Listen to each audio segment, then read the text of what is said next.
Shalom Bapak Ibu Saudara yang diberkati dan dikasihi Tuhan. Selamat berjumpa kembali dalam renungan firman Tuhan hari ini. Mari sebelum kita mendengarkan renungan firman Tuhan, kita berdoa bersama. Tuhan, kami bersyukur kesempatan yang baru Tuhan berikan kepada kami untuk kami menjalani hari ini, untuk kami menjalani minggu ke depan. Kami bersyukur untuk setiap anugerah-Mu yang sudah kami terima, berkat-berkat-Mu yang melimpah yang sudah kami terima dan rasakan dalam hidup kami. Terima kasih untuk semuanya Tuhan. Dan saat ini biarlah renungan firman-Mu selalu memberikan kami kekuatan. Renungan firman-Mu menolong kami untuk kami semakin mendekat kepada Tuhan dan mengerti isi hati Tuhan. Di dalam nama Tuhan Yesus kami berdoa, haleluya, amin. Renungan firman Tuhan hari ini, senantiasa berpegang pada perintah Tuhan. Amsal 7 ayat 1 menulis, "Hai anakku, berpeganglah pada perkataanku dan simpanlah perintahku dalam hatimu." Amin.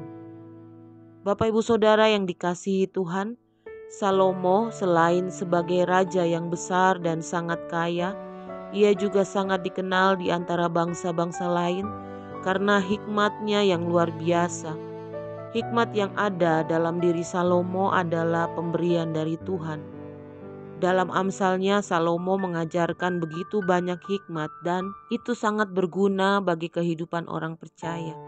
Bila kita mau merenungkan ayat demi ayat, kita akan mendapatkan pelajaran yang sangat berharga bagi perjalanan kekristenan kita. Dikatakan dalam firman-Nya, permulaan hikmat adalah takut akan Tuhan dan mengenal Yang Maha Kudus adalah pengertian. Amsal 9 ayat 10 menulis. Langkah awal untuk memperoleh hikmat adalah ketika kita memiliki hati yang takut akan Tuhan, dengan kerendahan hati mau tunduk kepada kehendak-Nya.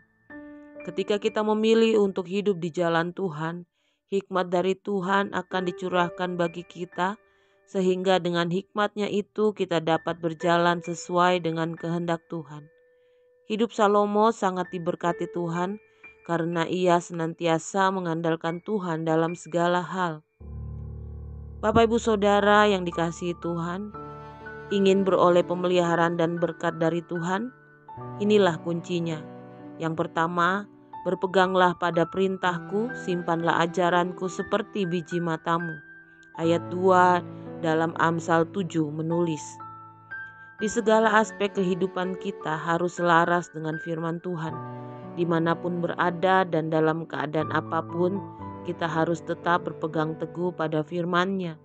Jadi tidak ada kata kompromi terhadap dosa.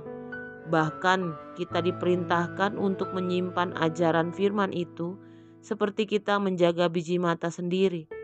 Siapapun kita pasti berusaha untuk melindungi dan memelihara matanya begitu rupa. Jangan sampai ada orang lain yang menyentuh atau menyakiti mata kita. Kemudian yang kedua adalah tambahkanlah semuanya itu pada jarimu dan tulislah itu pada loh hatimu.